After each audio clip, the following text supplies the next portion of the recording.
Harinama said, this is Miles over here. You know, he'd like to get initiated. And so I was looking at him. I had not actually surrendered up to that point. Even though I had, you know, intensely wanted to join, I had not surrendered. And so I looked at him and I said, what is your date of birth? Because I had been into astrology before that. The hippies used to call me Gandalf because I liked, you know, magic and astrology and so on. And he looked at me and said, oh, astrology? You like? And he, you know, he pointed at me. You like? I said, yes. Your date of birth? And he said very proudly, September 1st, 1896. And I said, and what time? 4 o'clock. And that was the exact moment I surrendered. That somehow left such an impression on me that I felt to myself that, well, what good is all this astrology? You know, I still understand that. It is a Vedanga. Now, of course, I can verbalize my feelings. It's a Vedanga. It's a limb of the Veda. But by itself, it's useless, unless a limb is useless without the body. So I said, well, this is a great scholar, a great spiritual master, a very kind-hearted person who's accepting me. So let me accept him as my spiritual master, read his books, and forget about astrology, which I did. So that was the first time I met Srila Prabhupada. Actually, the first time I met Srila Prabhupada was through his books. Lochan had given me a book to read. It was the Sri Ishopanishad. And by reading that book, I realized, here are all the answers. Everything I've been looking for, searching so hard for, it's right here. So then when I moved into the temple, I was introduced to Srila Prabhupada in the form of some of his other books, Krishna book, and especially Bhagavad Gita and the Bhagavatam first canto, the original versions that Prabhupada had brought, the brown-bound versions with Prabhupada's unique style of English writing, which was so charming and enchanting. I just became intoxicated by Srila Prabhupada's books. I joined 61 2nd Avenue. It was an old brahmachari temple. Sarup was there, but he wouldn't speak to me because I'm a girl. And so Brahmananda and Jaya found out that I was his sister. He had mentioned me. And Brahmananda gave me my first sari, and Jaya showed me how to put tilak on. He put tilak on me, really sweet. And they sent me to Boston, where Satsvarup was a social worker at the time. It was 69. It was, I think, October of 69. So I actually joined in Boston. And the first time I saw Prabhupada, he was coming that Christmas. So I joined right before Prabhupada actually came to that temple. I know that for a fact because one of the brahmacharis kept singing, he knows if you've been chanting. And it's like, ay, ay, ay. And it was pretty whack. So, okay, so before I know it, Prabhupada's there. And it was a little bit intimidating. I just remember when he was coming into the temple, everybody yelled, Prabhupada, and Saradia ran past me with a mridanga and actually knocked me over.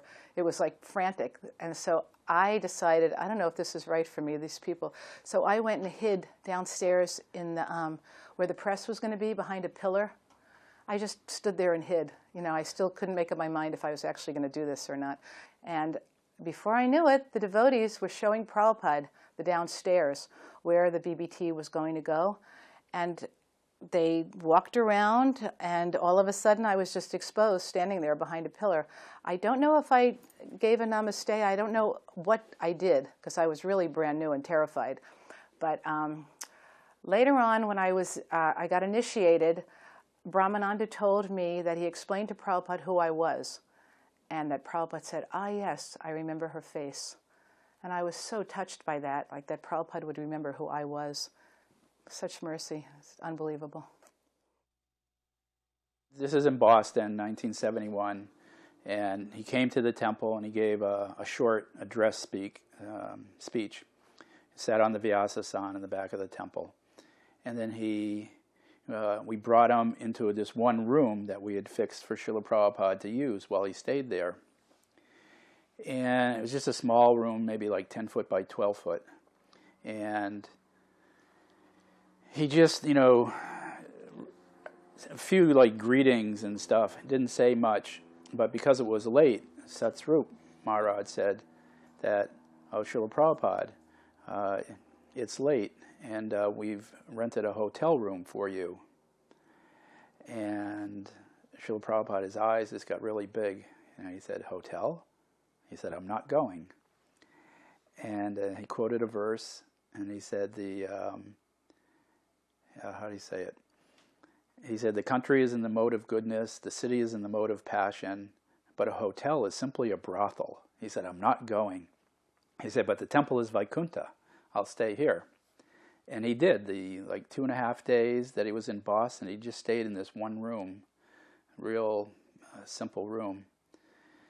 And he was, just so happy to stay there instead of going someplace else. And of course, as devotees, we loved it that he was there, staying with us for that time. And this one older gentleman had convinced, Satsrup that the temple wasn't good enough for Srila Prabhupada to stay in. And he rented actually the best hotel in Boston, the Four Seasons Hotel, the penthouse suite, and he paid for it. But Prabhupada didn't go there. Well, the first time I came to the temple, I was 17. And actually, the very first time I came to the temple, it was a Sunday feast. And Prabhupada was giving a lecture. I remember the lecturer, he had mentioned Watchtower. And when I saw Prabhupada, I immediately fell in love. And the lecturer had convinced me this is a pure devotee. And I wanted to be a devotee. And I told the temple devotees that I wanted to join right then and there. And at that time, there was no question of you had to be 18. They put me in a sari, and I joined. I didn't even tell my parents. And it took them quite some time to find out where I was. And my parents were very strict. I was brought up in a strict environment, and it was about 2.5 months before they found me.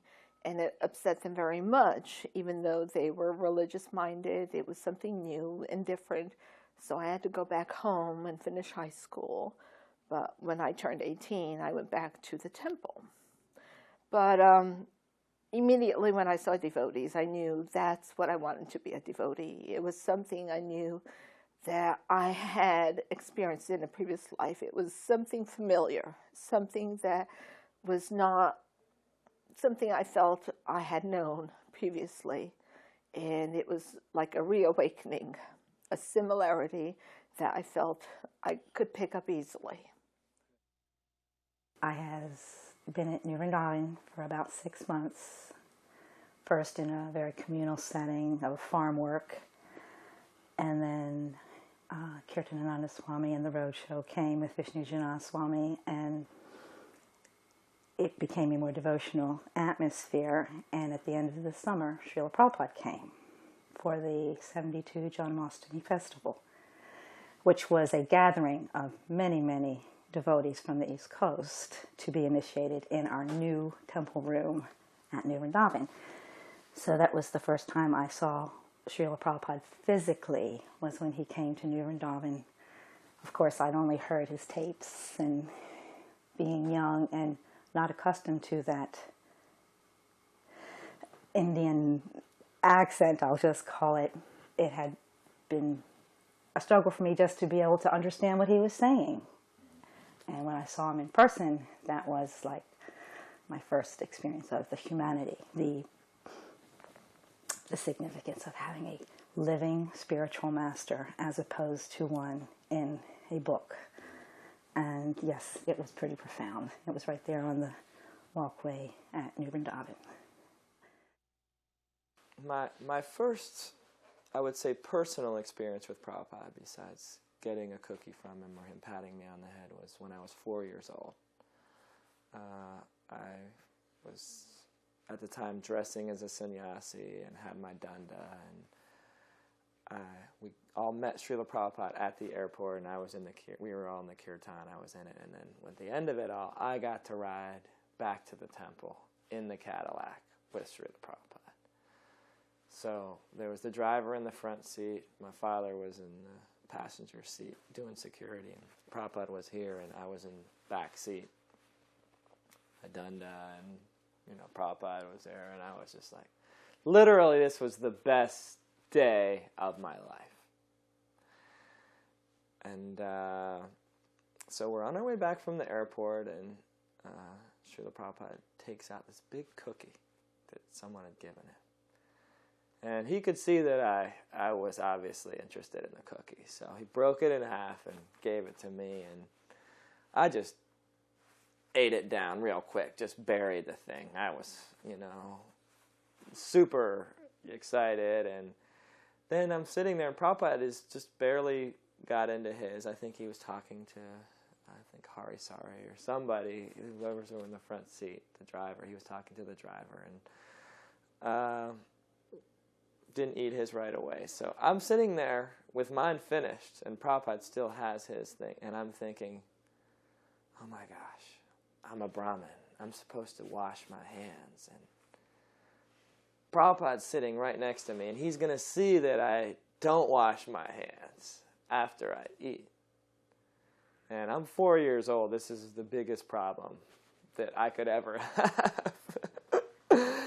And I just remember, my danda sitting next to the door, and I'm just like, I'm touching it. I'm thinking about what's going to happen. Am I going to be exposed as a smarta Brahmin or a false Brahmin? So I keep cool, though. I watch Prabhupada and see what he does. And Prabhupada eats his cookie, and without touching his fingers to his lips. So he eats his cookie, and when he's finished, he goes. I look over and I say, and at the time it was just such a relief.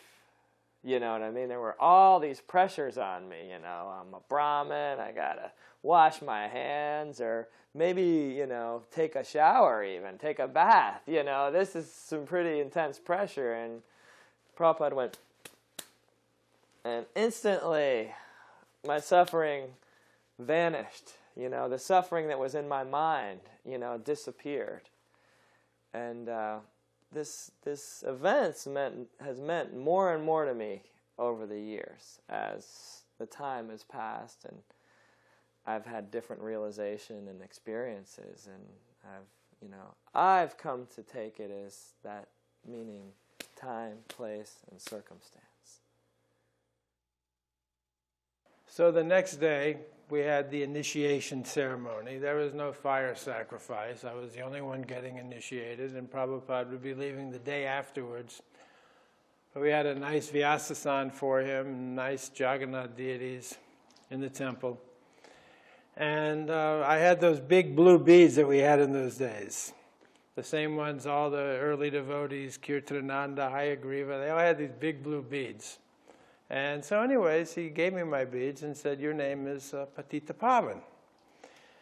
And I did not understand what he said. So when he was going out that day, I went over and stood right next to him. And I remember he was so short and yet so effusive. He filled the whole room with his brilliant light.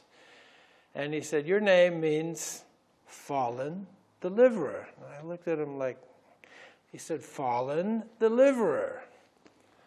So I asked Harinama how to spell it, and he said, well, I think your name is Patipama. And I said, you didn't write it down? So he said, well, why don't you write to Srila Prabhupada? He's in LA, and we'll find out what your name is. So Srila Prabhupada wrote back, my dear Patit Udaran, now, my dear Patit Pavan, now Patit Udaran. The meaning is practically the same. It was deliverer of fallen souls, and now it's uplifter of fallen souls, because there had been another devotee initiated, I think, in New York, Patita Pavana. He became kitchen Patit to separate him from me because he was a good cook. But it's interesting that I had asked Srila Prabhupada about astrology the day before my initiation. And if you go through the list of nakshatras, there's 27 constellations within the 12 constellations. And each one of these vibrates to a certain syllable. And within Virgo, which is I was to find out later, my moon sign, Pa, Po, Pi, Pa. So he gave me a name. That's what they do in India. They name you according to your Rashi or your Nakshatra. So he basically named me according to my Rashi without even knowing what my Rashi was. I mean, this is one of those things where Srila Prabhupada displays that sense of all-knowing that just leaves devotees flabbergasted. When he called me up for initiation, this is in Boston, 71, and he said, you know, how many rounds do you chant? And I said 16. And what are the 4 regulative principles? You know, I said them, and I can remember just being like so nervous and didn't want to, you know, I was really like, whew, glad I remembered the right things to say, you know. And I was just kneeling at him, I'm not kneeling at him, but kneeling in front of him, kind of looking at the floor. And he said, so your name is Soma Das. And he said, Soma? Soma means the moon. And when he said that, I said, the moon? You know, is he chastising me, or is he making fun of me, or what? You know, I thought we were supposed to get names of Krishna Das, you know, or something related to Krishna. What, the moon? So I looked up, and I looked into Srila Prabhupada's eyes, because I was just kind of like bewildered, and it seemed like a long time, you know, it's just kind of looking into his eyes, but it was, you know, it was like he could see my soul, you know, he could just completely see right through me. And all of a sudden he just had this big smile, and it just like, you know, lit up the whole room. And he goes, you are moon-like. And then of course everybody goes, Jai. And so then I paid my obeisances and went to sit down, and the very next devotee, my godbrother Sudas, was next. And you know, the same drill, you know, what are the 16 rounds, how many rounds do you chant, what are the 4 regulative principles? And he said, okay. And of course he has your beads there that he had chanted on. And he said, so your name is Sudas. Sudas means very nice servant of Krishna. Do you understand? And he's handing him his beads. And Sudas said, no. And Prabhupada took the beads back, and he said, do you want to be or don't you? And of course he smiled, and Sudas said, yeah. And he gave him the beads. But it was, Prabhupada was joking with him, and it was very humorous. Yeah, I remember my first morning walk with Srila Prabhupada. It was when he came to New Dwarka in 1973, and I remember I had just written the Sankirtan scores for that day before, and I asked Karundar to give it to Srila Prabhupada, which he did. And Prabhupada wrote back a handwritten note, which is so amazing, where he wrote, thanking you, you boys and girls, I have so much thanks. I give you so much thanks because you are helping me serve my Guru Maharaj. Surely he will give his blessings, pour his blessings, 1,000 times more than me on you. And that is my satisfaction. And then he wrote, NB, note below, everyone should join the Sankirtan party as soon as possible. Now this is in Prabhupada's handwriting here in New Dwarka. So right after that, I asked Karundar, can I go on a morning walk? And I was allowed to. And so that's the first time I'm now physically with Prabhupada in a very personal and intimate way. And I was very much in awe and reverence. And I was just listening to whatever was being said, but I didn't feel at all that I was anyone other than a pebble that was a fly in the wall, or just someone fortunate enough to be there. So I never felt for quite a while that I should even talk to Srila Prabhupada. Although I was writing to him, and Prabhupada knew me, but I didn't feel I could actually speak to him. I had too much awe, and I just worshipped him too much, and I didn't want to ever disturb him with anything that I might be concerned with. But I didn't have too many concerns back then. I was a simple brahmachari, just living the life of a Sankirtan devotee. I was married to a devotee named Sridham, who was Prabhupada's personal servant in the late 60s. And it was during the time of the so-called moon landing. And Sridham told me that while he was massaging Srila Prabhupada, Prabhupada would talk about this moon landing. On one of the times, Prabhupada said that when he was a small child, his father took him to the cinema to see a movie about a big gorilla. And Sridham said, "King Kong, Prabhupada?" And Prabhupada's eyes got real big. And he said, "You have seen? You know about?" And Sridham said, "Oh, yes, yes, everybody knows about King Kong, Srila Prabhupada. It's a very famous movie, and everybody knows about that gorilla." And Prabhupada nodded. Ah. And he said, "Well, in this movie, it looked like the gorilla was climbing the Empire State Building and swatting airplanes. But we know that that's not true, that the clouds that the airplanes were going through were probably cotton, and it was toy airplanes and a toy Empire State Building and not even a real gorilla." He said, "So in this way, they can very easily make it look like they had landed on the moon, when in actuality, we know that they didn't." And then he went on to explain the motivations behind this, that it was due to the government wanting to instill a feeling of patriotism and national pride in the public, because they would soon be raising taxes substantially on the American people. And sure enough, Sridham told me that within a few weeks later, spread all over the newspapers was a giant tax increase. And Prabhupada said, yes, this is why they have said they have landed on the moon. I was given Brahmin initiation. It was a very big initiation. I mean, Jaya was initiated first, and Gopal Krishna was initiated. And I remember Srila Prabhupada gave some very intimate lectures at this time, because he was now returning to New York triumphantly. He had, struggled and started everything from New York. And now he's coming back. He's got, 10 temples or something, or 12 temples, 300-400 devotees at this point. So he told the story about how King Yudhisthira one day asked Krishna out of curiosity that, I was the king of the earth, my wife is the goddess of fortune, and I'm your friend, and now I have nothing.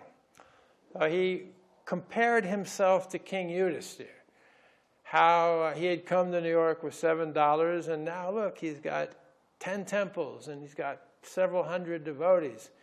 And how when he had first met his spiritual master, his idea was that he was going to become a rich man. It had been predicted Prabhupada would be very rich. Of course, it came true, but in a Krishna-conscious way.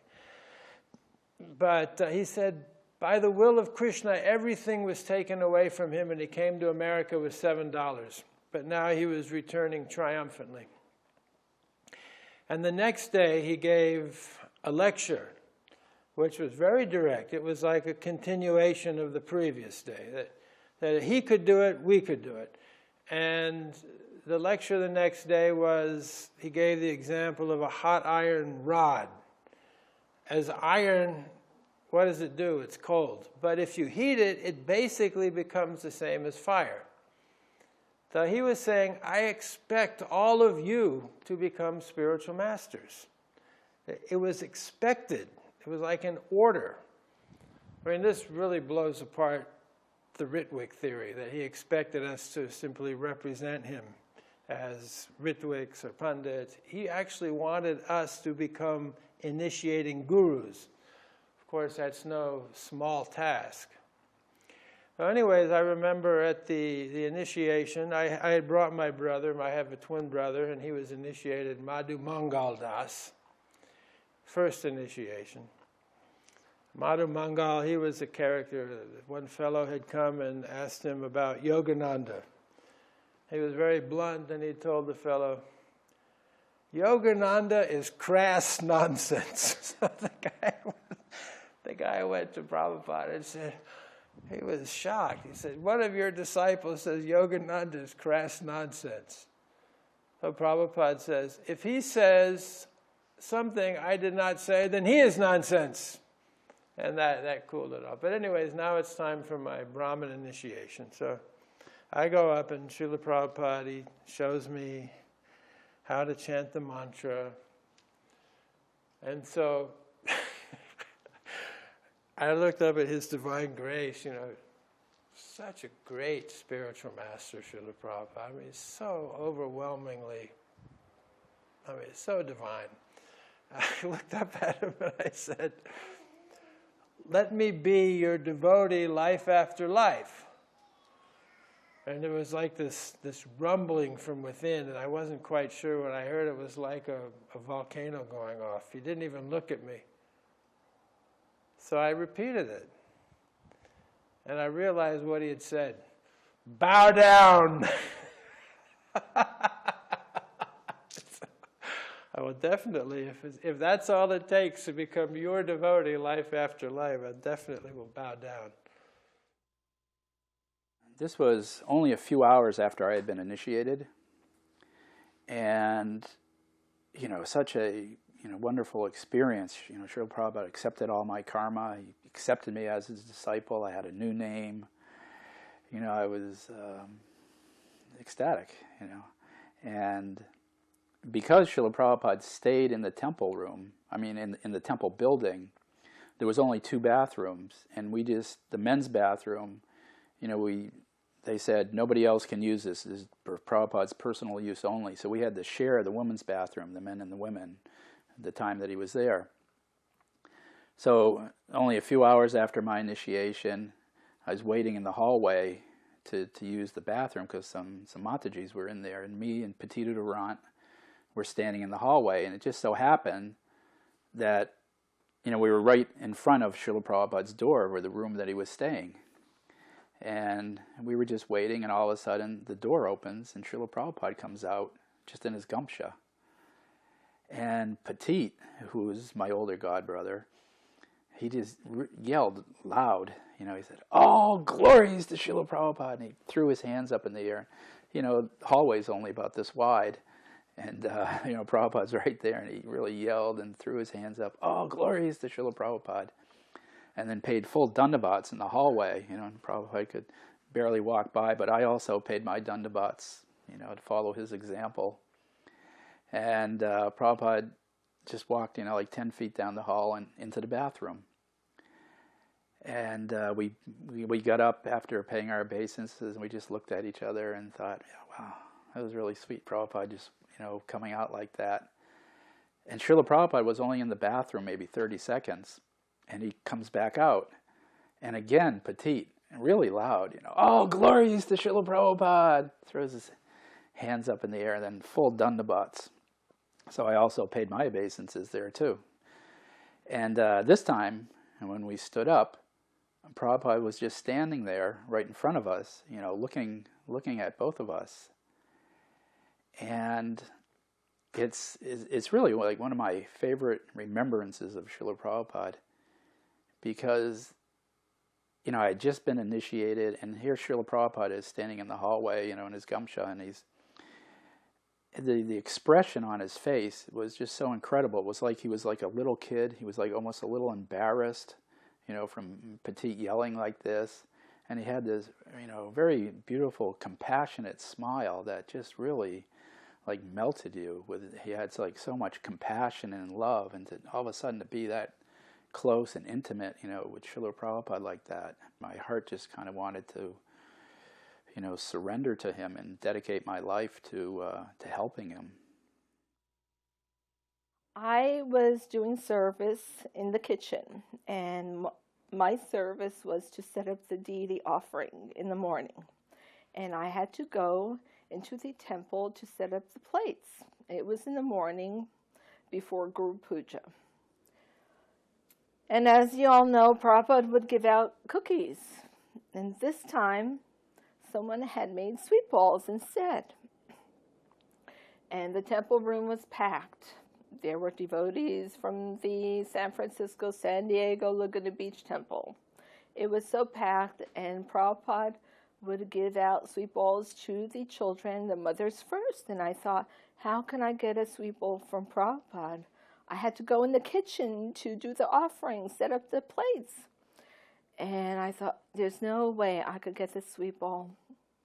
At one point, when Prabhupada was done with the children and the mothers, he started throwing the sweet balls in the air. And the crowd just got ecstatic. And the men just got closer and closer to Prabhupada. And everyone was jumping up. And I thought, no way am I going to get a sweet ball from Prabhupada now.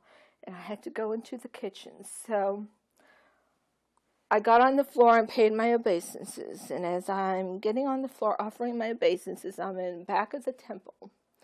And my head goes on the floor. And I'm looking, and the sweet ball is rolling straight at my head. It's a whole unsmashed sweet ball. And I'm looking, and I was just so amazed that it didn't get smashed by these stomping brahmacharis. And I was amazed that Krishna and Prabhupada knew my desire. I'm so happy that I could go into the kitchen to do my service on time and still get the sweet ball from Prabhupada. So I put the sweet ball in my bead bag and ran into the kitchen and did my service. And I was just very grateful that Prabhupada gave me my sweet ball. And then I think it was the next day I gave him these books that I had bound. And he was so pleased to see that his Bhagavatams were now like, he wrote me several letters about this, saying that, oh, these books are, any gentleman would be proud to own these books so nicely bound up with gold stamping, and he loved them very much. So when I gave him these books, he nodded, he said, yes, yes. Very nice, very nice. So I said, Srila Prabhupada, before I met you, I was crazy. And now I'm not crazy. He said, no, you are not crazy. Your brother, Madhu Mangal, he is crazy. And then he looked back at me again and he said, hey, you American boys and girls, yes, you are very nice. But he wouldn't stop looking at me. He started pointing. He said, yes, you are very nice. Then he said, and you are qualified. All glories to Patita Pavana. And I mean, this was a moment. This was a moment when it was just like lights and brilliance and transcendence. And I could not understand it at all. This is when, the pure devotee, spiritual master, releases just a bit of his glory. Usually he appears almost like us in a way. He would walk with us and chant with us, and he was always like just a little bit above us. But sometimes this window would open and you would realize exactly who you are dealing with. The direct representative of the Supreme Personality of Godhead is in front of you. And this was one of those very rare moments. There was a very important instruction in the very first letter that Srila Prabhupada ever gave me, or wrote to me, where he was so amazed at this first Christmas marathon, and I could hardly believe 17,000 books in 3 days from one temple. And he wrote throughout this letter about how important this is to distribute books. And then I came to the very last sentence of the letter, where Prabhupada wrote, but more important still, I mean, the whole letter was about saving others, but more important still is save yourself. And it seemed like it was just put in there at the very end, yet the whole letter was just building up to saving others. So I reflected on this for a long time. I still do. And gradually I began to understand what Prabhupada's instruction was, that if you're spiritually pure, you can save others. If you're not, this is not a material activity, book distribution, and you will not be successful.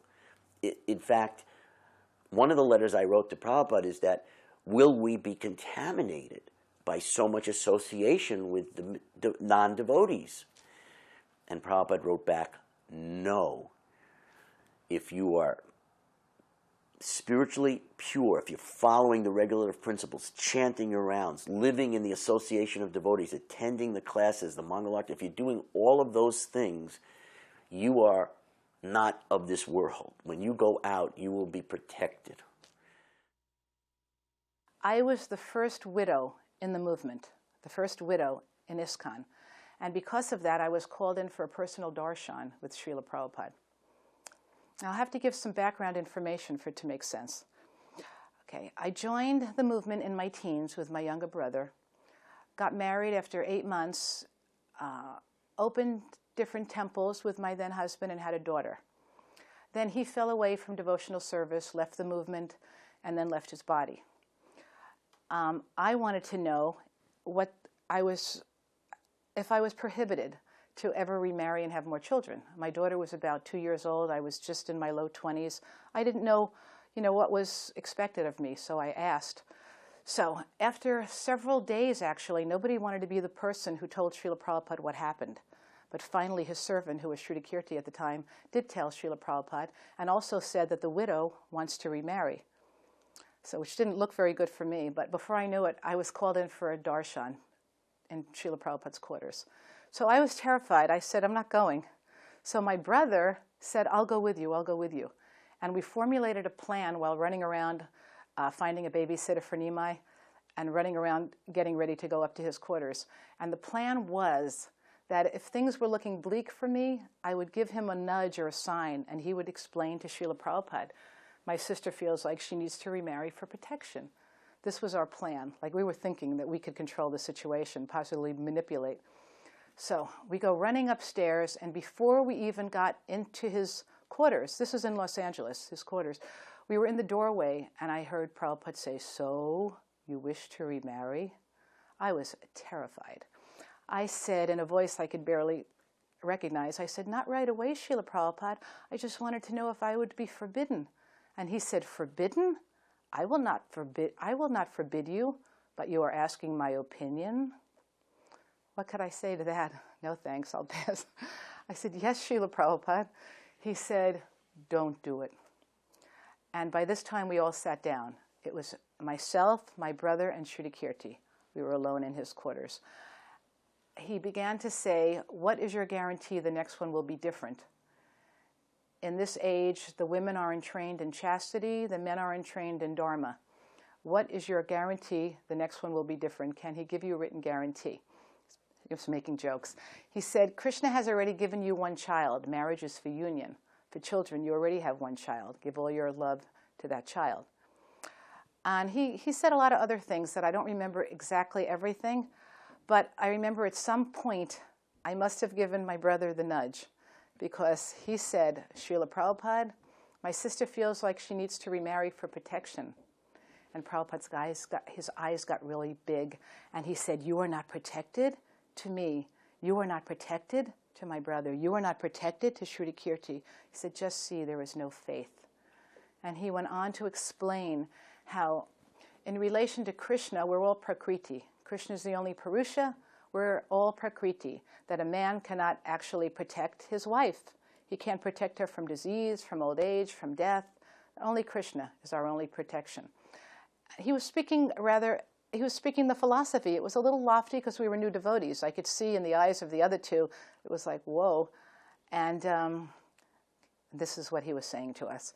And let me think. Then my brother recited some Sanskrit, and he said, "Srila Prabhupada, I will protect her. I am her brother." And Prabhupada said, "Very nice." And during this time, I really didn't look up much because I was so terrified. I kind of looked down. I looked up once, and I just remember he was sitting behind his desk, and the sun was shining in the window, and his beautiful, round, soft head was effulgent and golden, and his voice was like coming from ages. And I just thought, I felt like a fly. I felt so insignificant and soiled. I was just absolutely terrified.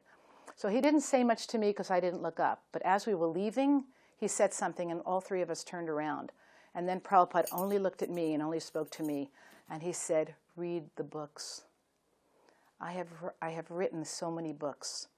All day long I read, I write, I chant, I take bath. You do like this. And he said it with such compassion and love. And I said, yes, Srila Prabhupada. And that was the end of it. We walked down the stairs. And then, when I first became a widow, other people were saying, oh, you can't do this, you can't do this, you should do that. But after that, I could say, oh, no, Prabhupada didn't tell me that. Prabhupada didn't tell me that. Prabhupada told me that. Really, nobody knew what was said, but I had a personal darshan. After Srila Prabhupada met my mother, he asked me, where is your father? I said, oh, they're divorced. So he said, when the father has children and he remarries, then he is lost. Now, I didn't know what he meant, so I thought about that. I didn't say anything. What did he mean? Did he mean that the father, he is a lost personality? What he meant was he is lost to the first child, to the children of the first wife. He is lost to them. And so I came to the conclusion that's what he meant. My father is lost. I thought, well, big deal. Now I have Prabhupada, right? I have a father. I have a spiritual father. What can that other father give me? Absolutely nothing. Give me no guidance, no leadership. Prabhupada always said to respect them. They gave you the body. That's fine. But now I have a real father. So I think many, many devotees felt that way. Srila Prabhupada looked in this Mataji Gopa, who lives in New Vrindavan. She was, just there in her sari, and it was a little, chilly in the evening. And Srila Prabhupada asked her, he said, are you okay? Are you warm enough? And she was like, so shy, she didn't say anything. And then Kaladri started to say, well, she's just happy to be here, Prabhupada. And Prabhupada said, no. He said, you should make sure that these women are taken care of. He said, you should ask at least once a month if they need anything. And you have to make sure that you're protecting them and that you take care of them. And, it was just another example how Prabhupada was very concerned and compassionate. We were taking care of the woman and making sure that they had everything. He even said that he said, they're shy, they won't ask, so you have to make sure and ask and make sure that they have everything they need. There were a lot of women that didn't have husbands. For some reason, the husbands left or whatever, and they had children. And most of the women were hoping to remarry, because we were all pretty young at the time. And like myself, the women wanted sons, they wanted a fixed-up husband. So one time I was listening to his class, and we were in the balcony, and he said, I think I have it verbatim, if a woman remarries in the presence of a child, she becomes the enemy of that child. And I saw 4 or 5 hands go up. And then without looking up, Prabhupada said, son or daughter. And the hands went down, because all these women, including myself, had daughters. I already knew the answer, but some of the women were hoping. And he immediately, without even looking up, said, son or daughter. And that was pretty interesting. We did not wear saris. We wore skirts, and I did farm work. And this is secondhand, because when Hariva and I were talking about, the whole, how many devotees got into the Indian, what we call the subculture, because I never was a part of that. I like Indian saris and all the temple incense and all of that, but basically it was reading and writing, and that's what we were a part of. Hariva would get the Prabhupada's transcripts, and he would edit them, and then he would give them to Shamadasi, who would type them while I was watching her child, so at night I would get to read it before anybody else. And that was the basis of our conversations and our lifestyle, and Hariva and I would sometimes talk about things such as, and the whole part about wearing saris and being a part of the Indian culture, which to us was not very important. and I even mentioned that he had told Prabhupada that he felt like these children were going to be neurotic if they grew up in America trying to act like Indian people. And Prabhupada said that, yes, but their children will be the light of the world. I have a plan. And we understood from that it's inevitable that, new ideas are always going to be met with misunderstanding and some confusion. But we see it now. Look at the mainstream. Who's shocked by yoga or vegetarianism anymore? Which in West Virginia in 1970 was radical. This one morning, me and this other devotee boy named Cecile got to walk with Prabhupada. And I guess we had the best scores in Bhagavad Gita class, so, only 2 of us were allowed to go because, they didn't want the whole Gurukul disturbing Prabhupada's morning walk. So I had to promise to, be quiet and be respectful, and I got to go. And it was really awesome because Prabhupada remembered me from LA, and it just made me feel like, out of all these people that were surrounding him, he just, he knew me. I was small, and we're used to everybody being bigger than us and just ignoring us, and it was really cool that he, took the time he remembered me, and, anyway, when we got to go on the walk together, he told me to walk right next to him, and I just felt like it was another experience where I'm looking back now, it means so much more, but even at the time, it was the highlight of my life. At the time, it was the highlight of my life. It would be like nowadays, any celebrity or Obama sitting next to you. It was literally the most important person in my world. I was right next to them. You know what I mean? And it was But what really, over the years, has struck me is how I felt so in awe of Prabhupada, but Prabhupada never came off like that with me. He was always like my grandfather or an uncle. And Prabhupada always found a way of dealing with devotees to bring out the most service that they were capable of. That's how he dealt with me. And that's how he dealt with every devotee. When I was able to see Prabhupada's exchanges, that's how he dealt with Harkesh. He sent him to Europe when he didn't want to go, and look what happened. So Srila Prabhupada just knew exactly how to deal personally, perfectly with every one of his disciples, to have the most service pour out of him. So that morning when I arrived, we were talking about these things, and then Prabhupada said, okay, now you must be tired. Go take rest. And I said, no, I'm not tired. No, go and take rest. Prabhupada, I'm not tired. Gopal Krishna. Prabhupada, he's not tired. And I said, Srila Prabhupada, now that I'm here and just being with you, I don't feel tired at all. And Prabhupada said, that is the principle of love. That when you love someone, he will not be tired. You just want to be with them.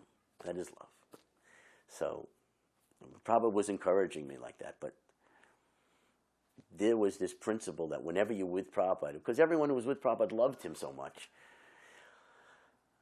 they were able to go without sleep. There was this fellow on the sidewalk who would make newspaper headlines for tourists. You tell, Deborah's birthday, whatever you want. Give him. I said, look, my spiritual master is coming to town.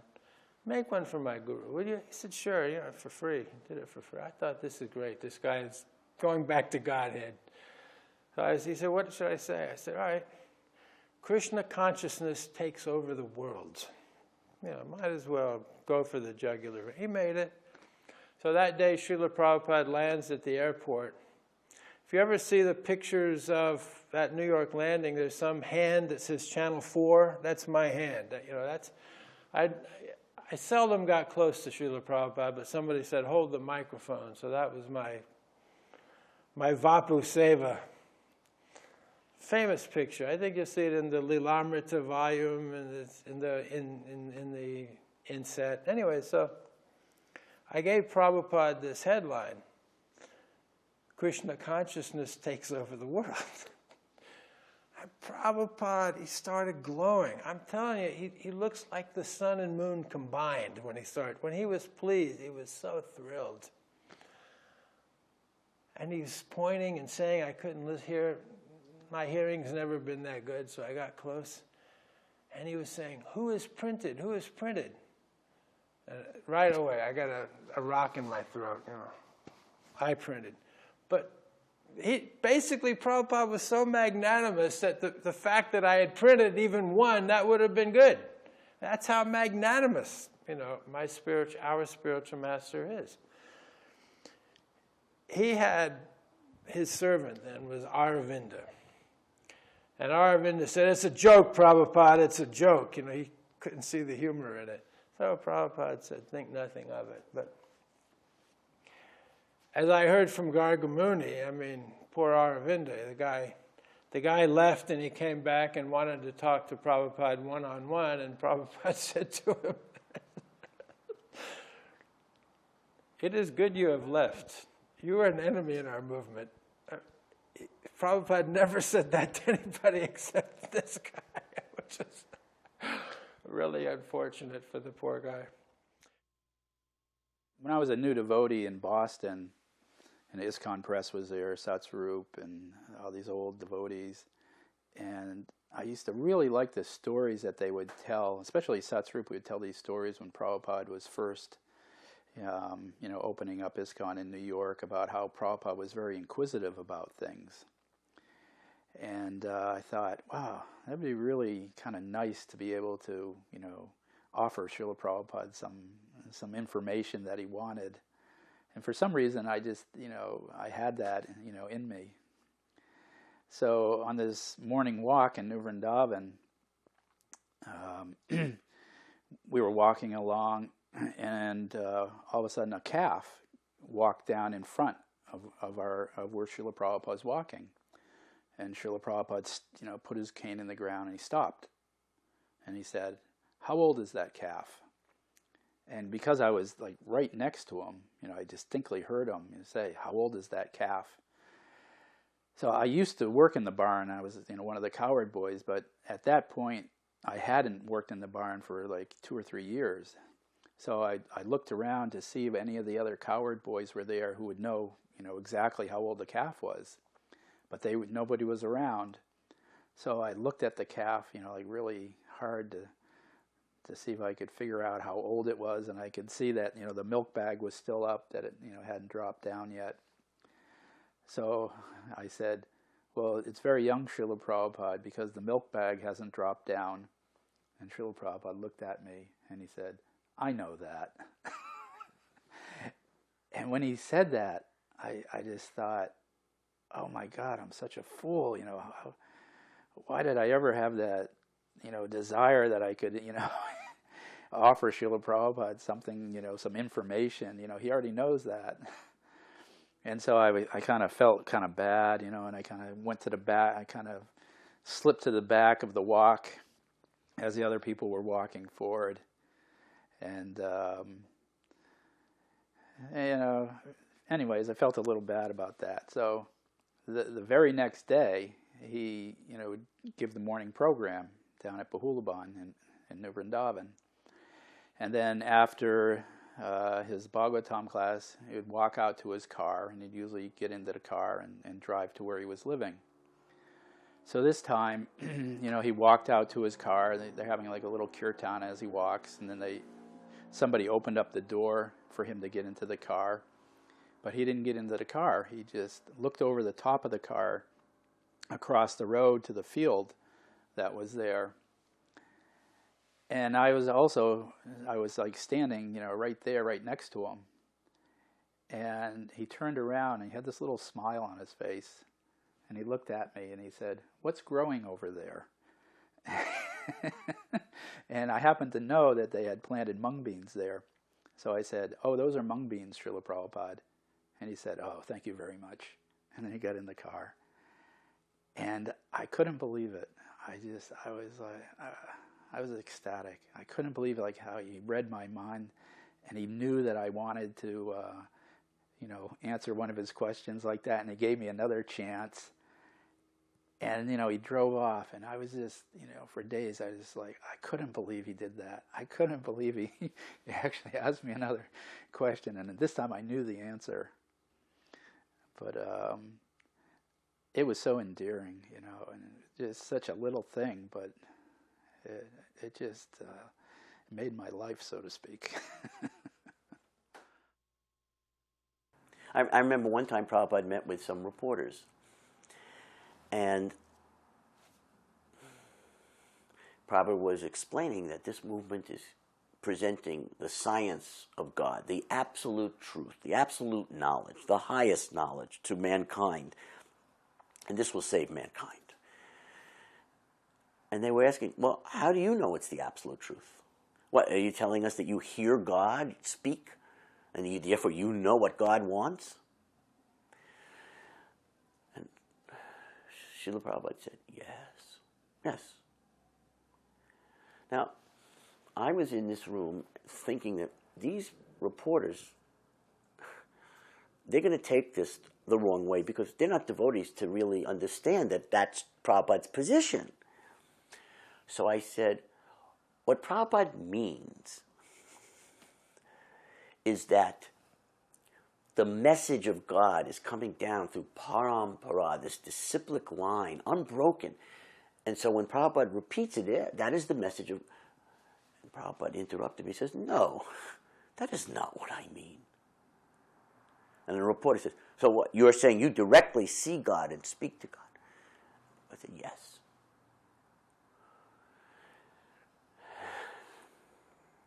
So, apart from me being revealed as an utter fool for even trying to interject, because Prabhupada had a way of knowing how he wanted to preach to reporters, to scientists, to philosophers, to scholars, to priests and religionists. And there were times where he would call someone a rascal to their face. He probably knew what he was saying and doing perfectly. This was one of those times where he's actually willing to reveal himself to a non-devotee like that. I was a receptionist at the Brooklyn Temple. And once again, you could hear a pin drop. And it was very, very quiet. So I would greet guests whenever they would come in. And sometimes there would not be any guests, so I would simply sit at my desk and chant Hare Krishna. And one time it was very, very quiet. And Prabhupada's quarters were kind of in the back. And so I'm sitting there quietly chanting my rounds, and all of a sudden I hear something. It's Prabhupada singing and playing his harmonium. He was alone. I didn't hear any devotees. It was just Prabhupada singing and playing. It was that song, Sava Avatara Sava Shiromani. And I was listening. It was pretty loud. I don't know if a door was open, but I could hear it pretty good. And I was enjoying it very much so, because nobody was talking. It was just me and Prabhupada. And as I was listening, all of a sudden, Prabhupada started sobbing. And then he couldn't sing anymore. And then he stopped playing harmonium. Prabhupada was sobbing, stopped playing for a few moments. And then after a few moments, he started singing and playing harmonium again. It was very special. I didn't hear any devotees. Then he played and sang for Krishna. And then a little while later, he started sobbing again. And he started sobbing and stopped playing. And it happened a few more times. this was so special. I started crying. And it meant a lot because I knew no one else was there. It was just Prabhupada and me. And I could not believe what I heard. Just Prabhupada having this love for Krishna, sobbing and crying and stopping over and over again. I remember he was giving darshan at that time. The next day he was upstairs. All the devotees are in the room there. So I had been out on Sankirtan. I collected a little money. I bought a gold-plated cross pen for $12, which is what it cost. And I went in and I gave it to Srila Prabhupada. And he took it and he looked at it and said, "I have got," and he waved it. "You would like?" He offered it back to me. I said, "No, please keep it, Srila Prabhupada." And he started talking about sannyas, so I asked him if I could take sannyas, and he said, "Yes, you may take sannyas when you have no sex desire." He could always say no in the most gentle fashion. It was near the end of the darshan, and my godbrother Taru asked a question, and he said, "Srila Prabhupada, you know, when we talk to the farmers around New Vrindavan and tell them about Krishna, they say that they don't have time to worship God. They're just too busy. They work too hard. They don't have time." And Prabhupada was just sitting there, you know, listening. And Dristadumna was on one side with a chamara whisk, whisking Prabhupada. And Pusta Krishna had a peacock fan, and he was on the other side. So Prabhupada just said, "Pusta Krishna, you answer." So he was, you know, still fanning. And he said, "Well, it says in the Bhagavad Gita," and Prabhupada's arm goes out, he goes, "Don't bring the Gita." You know, and everybody was like shocked. It was like silence. And then he goes, "Dristadumna, you answer." And Dristadumna, you know, the chamara whisk, he thought for a few seconds and he said, "Well, Krishna says," and Prabhupada throws his hand out, you know, he said, "Don't bring Krishna." And it was like, you know, you could hear a pin drop. It was complete silence. It was so dramatic. Nobody knew what was going to happen. And Prabhupada leans forward in the Vyasasana and he goes, "Okay, rascal. You know, can you make it rain? Can you make the sun shine? You know, can you make the crops grow?" And I don't remember the exact words, but it was just how the simple thing of, you know, Krishna is providing everything, and it's just worshiping Krishna is just being grateful. You know, you can't do all these things, but without bringing in, you know, any of the scriptures and stuff, just, you know, explained it on such a simple level of, you know, just be grateful for what God is giving you. You know, that's, you know, worshiping Krishna. Just be grateful. I have a letter from Srila Prabhupada. He was on his way to Australia. "Why are my books not being published? I have written these books. I have worked so hard. I have sacrificed. I have given up sleep. I've given up everything to write these books, and you're not printing. Why are you not doing this?" And he wrote this to me. And I had no idea of the magnitude of the problem. I had heard from Radha Vallabha before Mayapur that there were a few books that hadn't been printed yet. I had no idea until I got this letter, which specifically said there are 17 books that haven't been printed. What are you doing? So that was like shocking. So then Prabhupada was going from Australia to Hawaii. And at that time, Harikesh was Prabhupada's personal secretary. Harikesh called me as soon as they got to Hawaii. And he said, "You better be ready. Srila Prabhupada is so angry. I have not seen him angry like this. He is coming to LA, and he has called for sannyasis and GBC. He has called for many senior devotees to fly into LA to meet him there so that this problem can be straightened out. And you better be ready because he's mad." I nearly died on that telephone call. I just, to hear that your spiritual master is mad at you is the worst thing that anyone could ever hear. You've let him down. You failed your spiritual master. Your life is over. Well, it's either over or you correct it. So I started discussing with Radha Ballava that, look, Prabhupada's going to be here in about a week.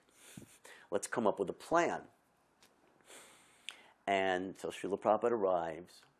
There's a very famous arrival address in 1975 when Prabhupada describes how his spiritual master, they had acquired this great temple or built this temple, but then his disciples were fighting over which room they were going to get. And Srila Bhaktisiddhanta Saraswati had told Prabhupada he was disgusted by this and wished he could just sell the temple and sell the marble and get money to print books. Now, Prabhupada is telling us this in his arrival address from Nivasasan, saying, so I took those words from his mouth, that if you ever get money, print books. Therefore, he said, I am requesting, where is book? Where is book? Where is book? And I just felt in that time that this is a whip. Prabhupada's whipping me. Where is the book? Where is the book? So then Prabhupada said, so I ask you to, I beg you, please help me. Print and distribute these books throughout the whole world. And in that way, the Krishna consciousness movement will expand. Thank you very much. And we were all just frozen with those words. It was electric that Prabhupada was personally, not just in a letter now, but personally pouring into us this command to print and distribute books. And whenever we get money, use it for books. And that's how the movement will expand. That was always Prabhupada's plan, that through distributing his books, everything will come. Money will come, temples will come, devotees will come, other things will come, because the money paid for the Bhaktivedanta Institute, it paid for the Fate Project, it paid for restaurants, it paid for so many things. Because as temples were selling books, they were also getting money. So the books were the basis of everything. And here's Prabhupada ordering this. So the very next morning, as always, we took, when Prabhupada was here in New Dwarka and the weather was okay, we would drive him to Venice Beach, where he would like to take his morning walk. So now all these sannyasis are here in New Dwarka.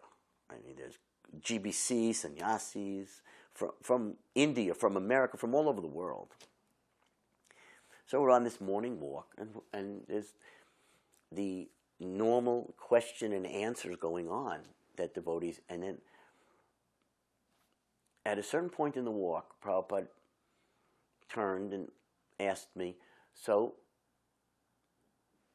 why are there 17 books not published? What are you going to do? Now, Radha Ballava and I had worked out what we were going to respond. So we first told Srila Prabhupada that we have a plan. Right now it's taking 4 months. We have a plan to bring it down to 2 months. And then I blurted out, no, we can do it.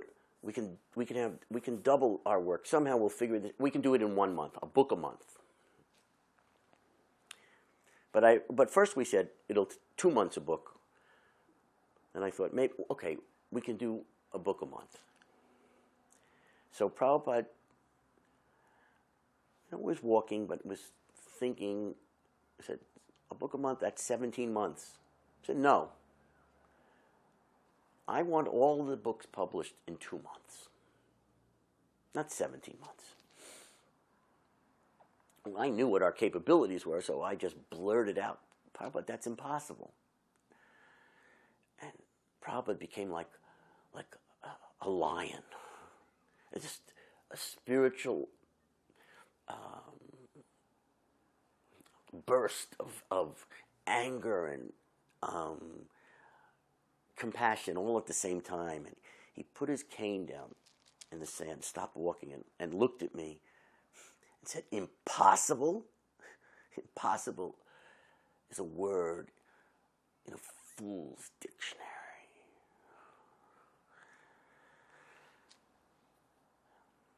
And this was just like a thunderbolt through the heart.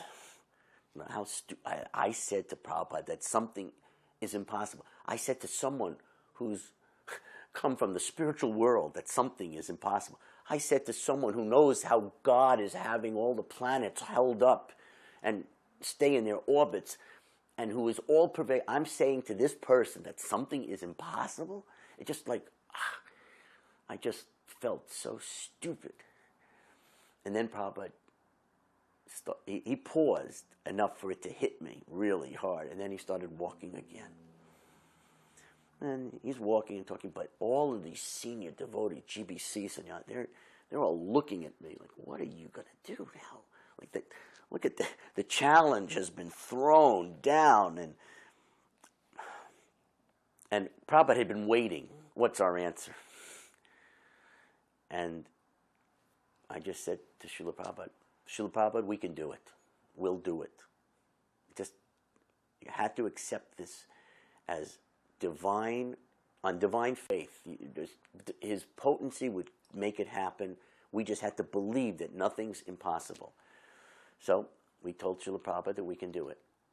And it's not like I asked that there be conditions, but I did ask if Srila Prabhupada could spend a little more time in Los Angeles, not just pushing and inspiring us, but helping, because I felt we were going to need some help, since these books were the Chaitanya Charitamrita. Some of our men had worked so hard just to learn Sanskrit so they could do the Sanskrit synonyms, but Bengali, that was relatively new for them.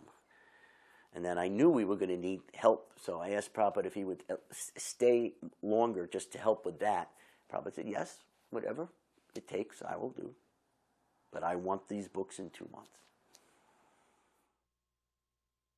On one of his visits to New Dwarka, I happened to be across the street. It was about 10 or 11 o'clock, and I was across the street. I was just about to cross two little Gurukula boys, about age 4 and 6. And we look up, and here comes Srila Prabhupada. You never know when you were going to see him. And there was nobody else out at that time. No one was on the street, no cars, no nothing. And here comes Srila Prabhupada. He was flanked by Ramesvara on one side and Radhaballabha on the other. And they seemed to be in a rush. And the rumors were that there were deadline problems, money problems, problems with the artwork. There was a lot going on to get these books out, and things were intense. So he's coming across the street, and I would imagine he was going towards the BBT, but he started walking straight towards us. So I thought, nah, couldn't be. And then he kept coming closer and closer, and my knees started buckling, and I'm like, he's coming right to where we're standing. Sure enough, he came right in front of us, and he pointed to one of the boys, little boy named Gopal, and he said, he is not wearing neck beads. You can take care of this? And I said, yes, Srila Prabhupada. Before I could even get that out, he was gone. He was quick. He didn't waste a second. And I thought how wonderful that he engaged me, but also it was instructive how every facet of Krishna consciousness was important and was noticed by him.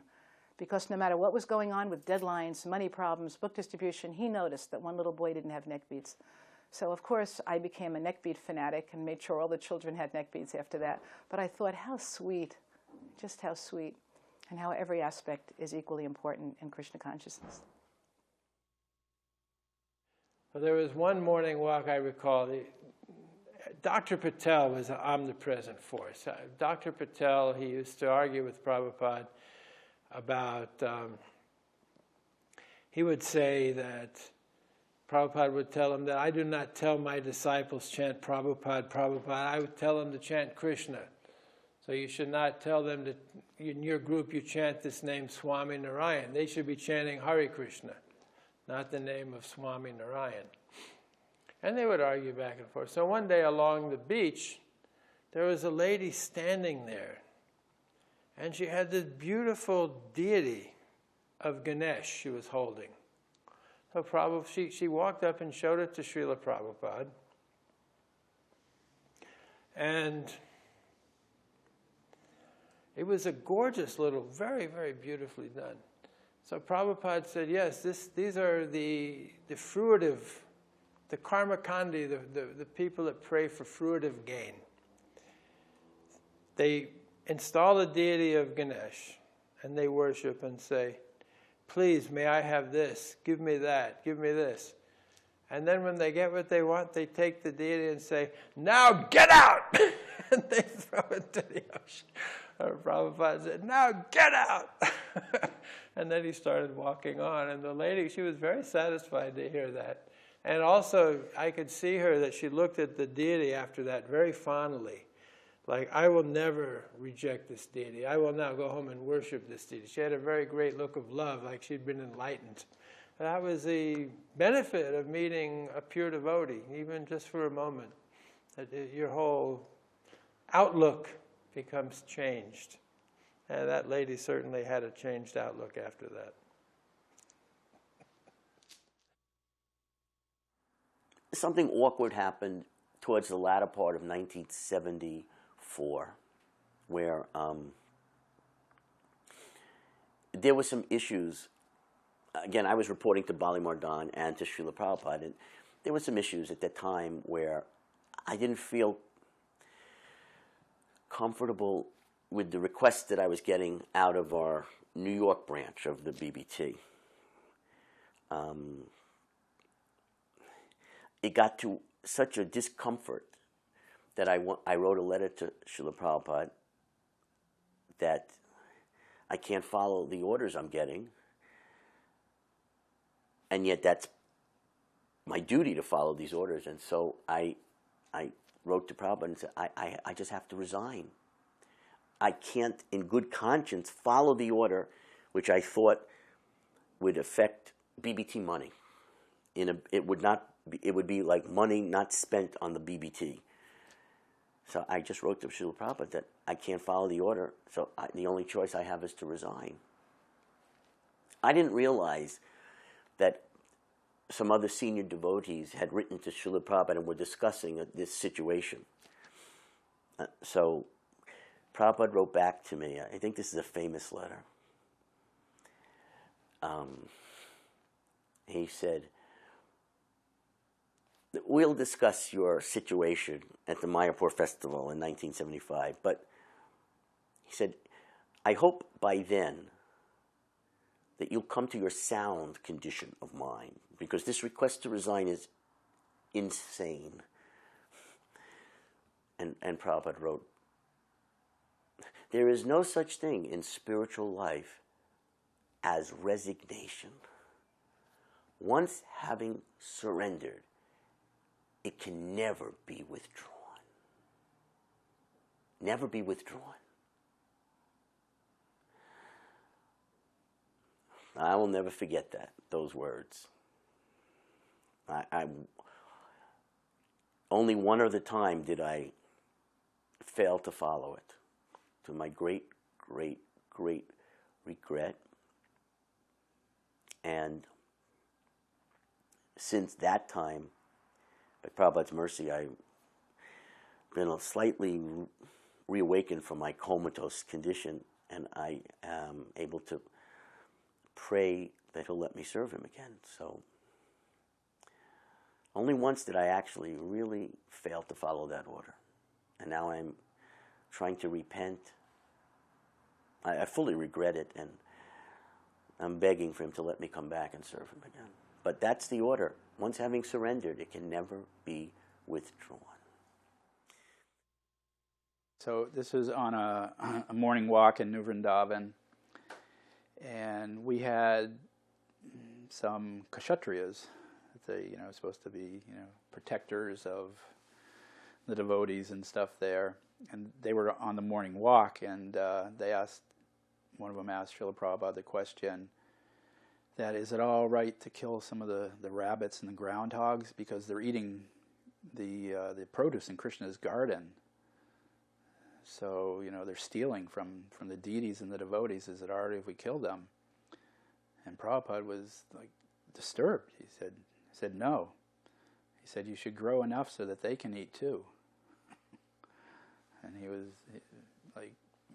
visibly, he was very, very concerned that no, you shouldn't kill them. We went to Hyderabad, as I recall. It was sometime in '77. I think it was in the spring. And they had just gotten the Hyderabad farm. So Prabhupada was going to be there, so we drove over and got there that morning. We just arrived when Srila Prabhupada was taking a walk. And here comes Srila Prabhupada, and, devotees are around this tree. In India they have a platform underneath the tree, as I recall. And they put cement so people could sit under the shade of the tree. I forget what the name of that platform is. And devotees had eaten at this platform the day before, and they hadn't cleaned up. There were yellow stuck rice everywhere. And I had just arrived. Innocent, Your Honor. I had not eaten. Just like I didn't sign the contract in Edinburgh, right? So anyways, guilty by association. So Srila Prabhupada comes up, and he doesn't want to sit down because there's dirty rice. Why should the pure devotees, the spiritual master, whom we honor on par with God himself, sit on somebody's dirty remnant? So he starts saying, why isn't this clean? And devotees, they're just gaping. So I whipped out my trusty penknife and I start scraping up this rice. Suddenly there's silence everywhere. And it was like reminiscent of, I'm on the spot again.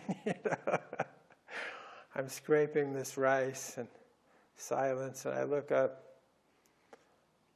Prabhupada is just looking right at me. He said, "What is that? Is that a knife?" I said, "Huh? Is it a knife?" I said, "It's only a little knife, Srila Prabhupada." He said, "Yes. You can use it on your throat." But the thing is, here again, this is something that you have to have happen to you, because even though his voice was so angry and harsh, if you look in his eyes, they're as soft as a cow's. They're soft, gentle, loving. And with little things like this, he would actually capture you forever. He would do something whereby you could never forget him. And what does that mean? You have a better chance of going back to home, back to Godhead, by the grace of the pure devotee. But I think the reason is because, as Prabhupada said during that incident, that Brahmins use water to clean. So if you want something clean, you use water. Other than that, it's some lingering sin in my past life, which a spiritual master, out of his eternal kindness, is rooting out of me and pulling out. And I'm sure I'm a very hard devotee to deliver. So I require extreme measures. And because of that, I humbly bow down to the lotus feet of my spiritual master eternally and beg him to forgive me despite my impurities, to try to drag me a little closer to Sri Krishna, the Supreme Personality of Godhead, and I'll be a good boy from here on out. There were actual unbona fide cults in America at this time. Different yoga groups, or even there was a religious group that had started from Korea. And there were different groups that parents, I think, could have legitimate concerns about, but not about us. And Prabhupada would just present all of these wonderful arguments about brain. Of course their brain has to be washed, because look at what they're doing otherwise. What is your objection? And he would give arguments. So at one point, two of our devotees were actually indicted by a court. Not a court, it's a, whatever that group is that presents, that you present arguments to, and then they issue an indictment, and then it goes to court, a grand jury. Two of our devotees were indicted by a grand jury under a false charge that they had kidnapped and brainwashed somebody's son or daughter, and that they would only give the son or daughter back if they were paid money. This happened in New York. Adikeshwar Maharaj was one of the 2 devotees that was indicted under this absurd charge. Well, something very interesting was happening around America. Professors who had gotten our books from the BBT library party and met our preachers, they were outraged, and they were beginning to speak out in favor of the Hare Krishna movement not being a cult, but being a wonderful movement, a bona fide religious movement. And they were just describing the most amazing, they were attributing the most amazing things to Prabhupada and his books and to the Hare Krishna movement. And this was becoming like this huge phenomenon in the media. Talk shows.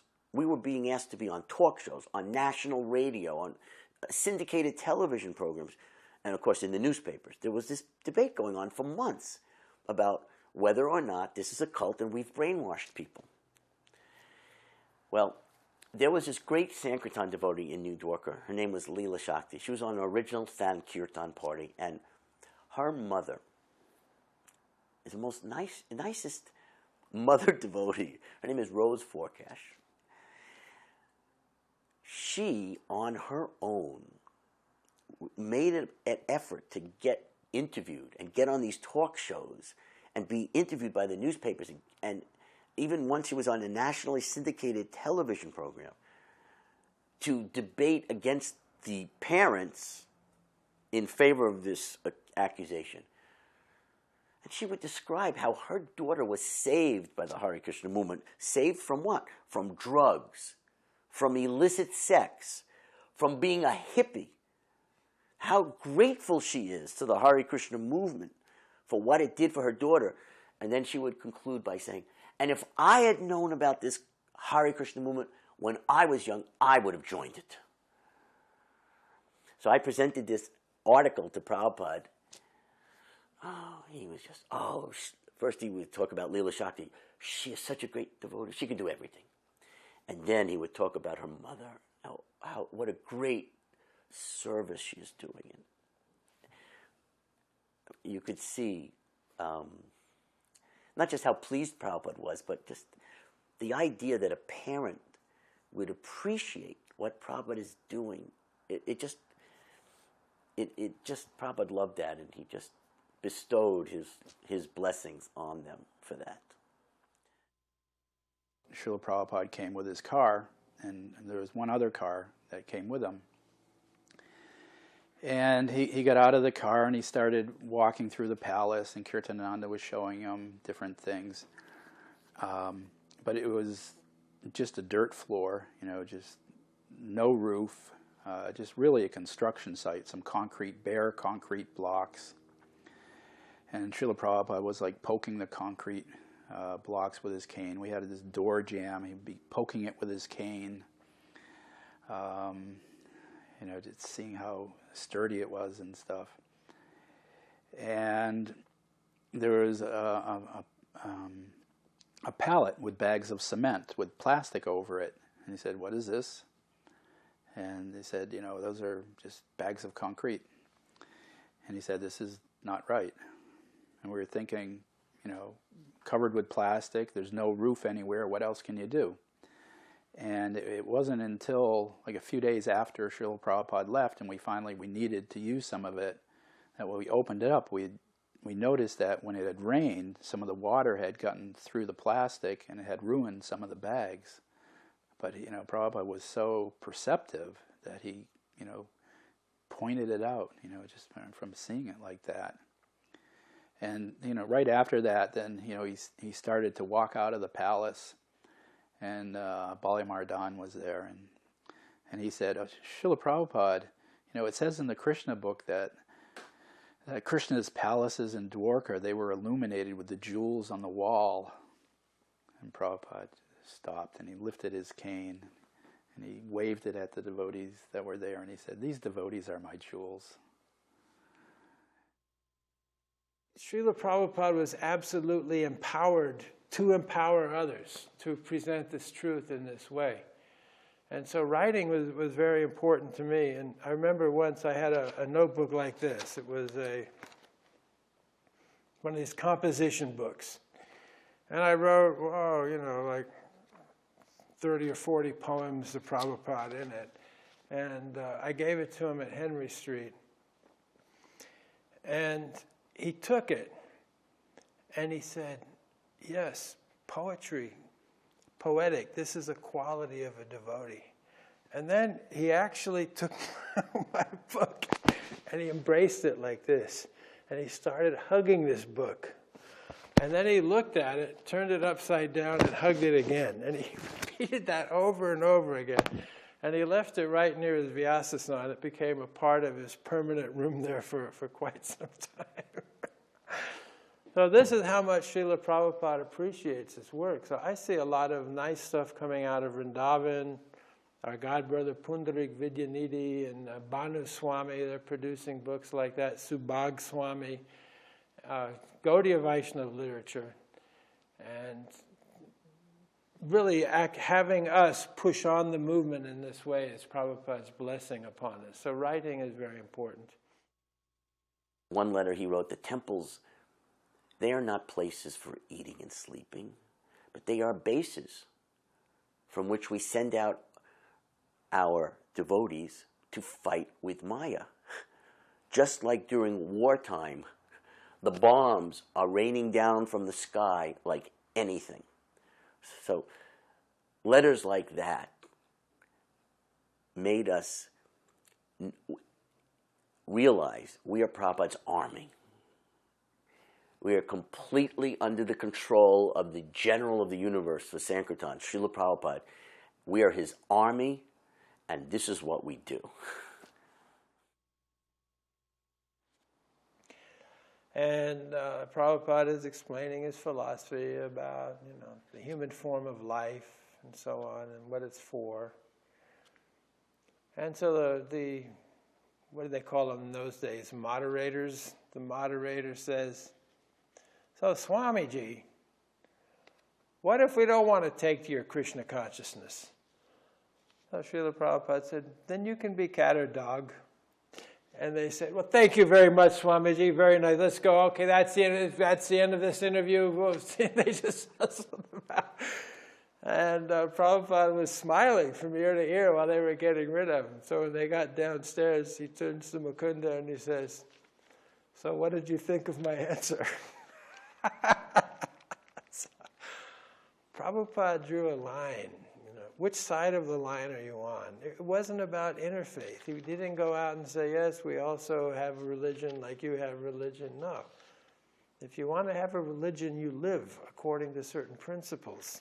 No meat eating right away. Otherwise, in fact, I asked Prabhupada that question once about meat eating. It was at Bhaktivedanta Manor, and he very clearly told me. He answered, right to me. One of those days when I could get up the guts. He said, whatever animal you eat, you have to come back as that animal. Very clear, uncompromising. And on the one hand, there was concern about this competition. It seemed almost, is this a material thing? Because competition, where you want to defeat somebody, it sounds like the material world. So I wrote a letter to Srila Prabhupada about competition. And Prabhupada wrote back that there is competition in the spiritual world. There is competition in Krishna Loka, amongst the gopis, for Krishna's affection. But the difference between material competition and spiritual competition, and Prabhupada was very clear about this in his letter. He said, material competition, you want to bring down the person you're competing with. And in spiritual competition, you're trying to, all of you are trying to please the same person, Krishna. And if someone exceeds you, you're not interested in bringing them down. You're glorifying them because they've pleased the one you love. He said, it is so different. He says, yes, competition, like everything, it exists in the spiritual world in its pure form. I remember the first Vyas Puja book that we did was 1969 New York. It was a small one. And I wrote a poem for Srila Prabhupada called To Prabhupada. Narayan right away puts it to music and sings it. He liked it. And Srila Prabhupada appreciated this poem. Let me see if I can remember it. Paramhansa of the nectar lake, didst thou thine own true love forsake, leaving his fragrant lotus breath to come to this world of birth and death? Or is this a helping hand you lend, while this world of matter you transcend? I am perplexed, please let it be known, if you have come here to take me home. My feeble memory cannot recall, did I once in anger slip and fall? If there is truth, then tell me where. From this I'll turn, go with you there. And tell me, please, of Vrindavan, the cowherd boy, the gentle one, who's known as Krishna, Nanda's son. To his abode I long to run. O Paramhansa of our land, I see in glory that you stand. 10,000 times a day I beg, let me thank you for your helping hand. There was a line which Prabhupada did not want us to cross, but we could go up to that line. The line was not to do anything illegal. But as far as going up to the line, you could tell a person that this will help them become more attractive, this will help a person become more acceptable, more accepted, more achieve great things in their business, take over for their boss, get all kinds of things could be said as long as it was not illegal in terms of your dealing with the exchange of books for money. He didn't want a person saying they want to change and then you didn't give it to them. Things like that. But so we had some letters back and forth with Prabhupada about the morality of book distribution and how far we could go. It was great. He kept pushing us. And even once we told Prabhupada, but people are complaining we are aggressive. And Prabhupada said, yes, you have to be aggressive to give them. I mean, we are so desirous of giving to people. Not aggressive to take, aggressive to give. So he always kept our spirit on a pure spiritual platform. And it was very important that Prabhupada was guiding his Sankirtan army and his Sankirtan movement. These letters would be distributed to every temple instantly, as soon as they came out, because they were relevant to every temple. I remember when I was traveling with Prabhupada, in that, again, in 1977, I had actually been storing up a lot of questions. And over the years we hear Prabhupada saying different things. One of the things that we had heard Prabhupada talk about is about the future of the Hare Krishna movement, and whether or not eventually it would be like a governing body in this planet, in the world. We had heard so many things that, Prabhupada had said about the communist countries. And there was all this speculation. It was the height of the Cold War, whether or not there would actually be a war. Because at one point, Prabhupada said, if there is a war, it will start between the proxies of America and Russia, Pakistan and India. He had once said that. So there was a lot of concern. Is there going to be a war? And what is the Hare Krishna movement really going to convince people so that they become a government? So I asked a lot of questions about this when I was with Prabhupada. And some of Prabhupada's answers are not just time and place answers. They are eternally relevant answers. The most important, Prabhupada did say, yes, people will want a perfect government. The time will come when people, they're searching for leadership, they want it so badly, and they will see that the Hare Krishnas, people, devotees, they're perfect. They have qualities, spiritual qualities that are so obvious that they will turn towards them. And there will be a Hare Krishna government. And I asked Prabhupada, how is this going to happen? Is it going to happen by a vote of the population? Is it going to happen by a revolution? Small group of people take over? Because there's different ways that governments change. Are people going to literally join the Hare Krishna religion and that's how it's going to happen? Because why else would they vote for us? I was thinking. And Prabhupada said that this is going to come about not in the way you think. No, it's not necessarily that people are going to become Hare Krishna devotees and therefore tens of millions, hundreds of millions of them are going to vote you into power. But it's not going to be a revolution by a small group, no. It is going to be by the population, the mass population wanting it. But they're not necessarily going to be Hare Krishna devotees. But they are going to be wanting it because something spiritual has awakened in them. And they could stay in their own faith. They could be Christians, Jews, whatever they are. But something spiritual will awaken in them, and that will cause them to recognize. And Prabhupada said, and that day will come. And I said, Prabhupada, how is that going to happen? And I was with Hari Suri at the time. And Prabhupada said, that is Sankirtan. That is the Sankirtan movement. And not just the chanting of the holy names. Prabhupada said, that is book. That is the real, ultimate effect of our book distribution.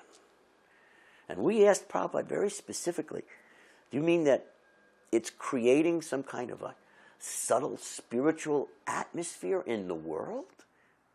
Because when we give out millions of books, it's not like millions of people join from taking those books.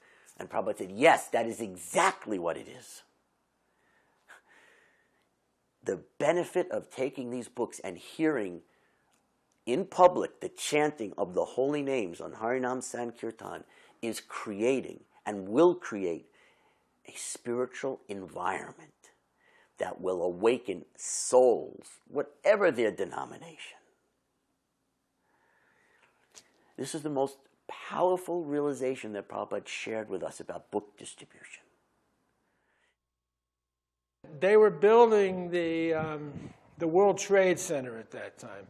Srila Prabhupada was especially unimpressed with this artificial nuts and bolts society that has gigantic skyscrapers and yet no means to maintain the people that live inside. So it was interesting, somebody said to him that, they're building the world's tallest buildings over there, Prabhupada. He said, they will all be destroyed, the World Trade Center. And in fact, astrologically, they were destroyed under the nakshatra that Prabhupada was born on, Mrigashirsha nakshatra. Prabhupada, he often revealed that he could see the future, but he did in kind of an oblique fashion. I remember another thing that Srila Prabhupada told me during that time that's very important. He talked about the coming of unemployment in the Kali Yuga. Now, we're seeing this now. This is 2009, almost 2010. It's a bad economic time. But Prabhupada was talking that as the Kali Yuga progresses, more and more there will be unemployment. And Prabhupada said, we must be ready to take these unemployed people into our movement on our farms. That's what Prabhupada said, that we need farm communities that can grow food. Because, and he predicted this, that one day millions of people will be coming to our Hare Krishna farms because they're unemployed. And we must accept them. We must feed them. We must let them live there, and they will gradually become spiritualized. We'll put them to work. They will get their food. It will be prasadam. They will hear something about Krishna, and they will gradually, by the millions, become devotees. This is Prabhupada's prediction about Kali Yuga and unemployment and the Krishna conscious farm communities. Amazing prediction and vision. The favorite analogy of mine that he gave, which describes, our good fortune, is, the turtle under the water. He comes up once a year for air. And there's a piece of wood floating with a knothole in it. What are the odds that that turtle's head is going to go through that knothole? Those are the odds that you and I have encountered. Look how many millions of living entities there are. They don't even have a human form of life, and when they do, what are they going to do? They're going to go to Colonel Sanders. You and I are saved. We're actually saved from the ocean of birth and death. We've been delivered. There's no greater blessing that you could ever achieve in life than this. And this is because we have that rare good fortune. We have to cherish every moment of it. This is such a great opportunity for us here in the darkness of Kali Yuga. What really makes me think about this more is I realize that none of us would know each other if not for Prabhupada. All of the friends and wonderful people that I know, that my family's married into their families or they're friends of ours, none of that would have happened if Prabhupada hadn't come here. We'd have been in New Jersey and Buffalo and, you know what I mean? Everybody would have been everywhere. Maybe some of us would know each other because I know a lot of groups of friends join, but for the most part, most of the people I know, I wouldn't know. And it always strikes me. And I know some fantastic people. Like through everything I've gone through as a devotee, what's been amazing is I've met some very incredible devotees through this process. And, I think it's very important to thank Srila Prabhupada for that. Just the people we've met. They wouldn't have been as this good a quality people if not for him. And that's something that affects us in our daily lives. And I think about Prabhupada every day. I can't help it. He was just one cool cat. Brahmananda said in a class in Vrindavan a few years ago that in the beginning we were like Prabhupada's guinea pigs, or better still, like his laboratory rats. And I can think of so many instances, like even in my own life, after I got married, in which Satsvarup did a fire yajna, we also got married legally. I called my mother to tell her I was now a married woman. And my mother said, "Really? What's his name?" And I said, "Hold on, I'll ask him," because I didn't know his regular name. And my mother said, "Hold on, I'll ask him? You're nuts." Bang, hung the phone up. And I thought, that's pretty far out and revolutionary even for me. But, marrying someone you didn't know, dancing on the street in sheets, we would do a lot for Prabhupada, because look what he did for us.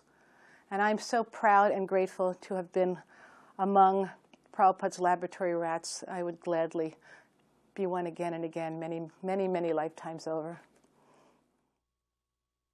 The most amazing thing that I saw in Srila Prabhupada, apart from the fact that when he chanted Jai Radha Madhava and went to be with Krishna, was how incessantly he was focused on saving every soul. And with such love and compassion. If a godbrother of mine that Prabhupada had done service for Prabhupada, if he had left, Prabhupada sometimes would talk to me or even write me a letter. "I want you to go and get him back. Do not let him leave. I love him so much. He is my son." I have instructions like that from Srila Prabhupada about two very senior, and Prabhupada used me to help them come back, actually. It was amazing. So, he loved every soul. This is the most amazing thing about Prabhupada. But it's not just his disciples that he loved, as much as he loved them as his children. He loved every soul. And to follow in some small way his footsteps and to bathe yourself in the dust of his lotus feet means to me to follow Prabhupada as he is an eternal Leela of saving souls in this universe. And going on Sankirtan and doing, and at every moment thinking of how you could use something in Krishna's service to attract people to Krishna, to bring people to Krishna. That's what I saw in Srila Prabhupada. His vision never stopped working on using things to bring souls back to Krishna. The highest mood of Krishna Prema. That was Srila Prabhupada's mood. It's coming directly from Chaitanya Mahaprabhu and Lord Nityananda. He is the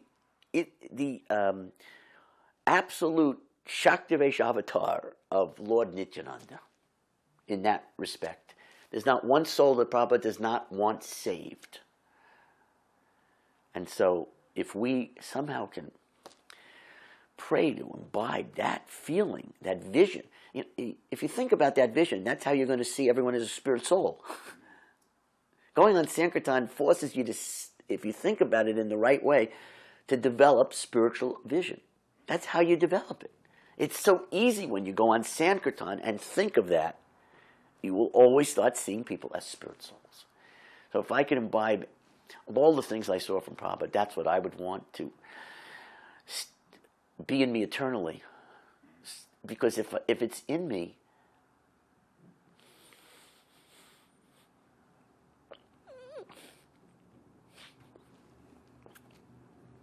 then I will always be Prabhupada's servant. I think I'll always be accepted as Prabhupada's servant if I could just imbibe that. That's Prabhupada's mood, as I saw it, to save every soul. I pray for that. Jaya Nilo Premadana Karuna Prachu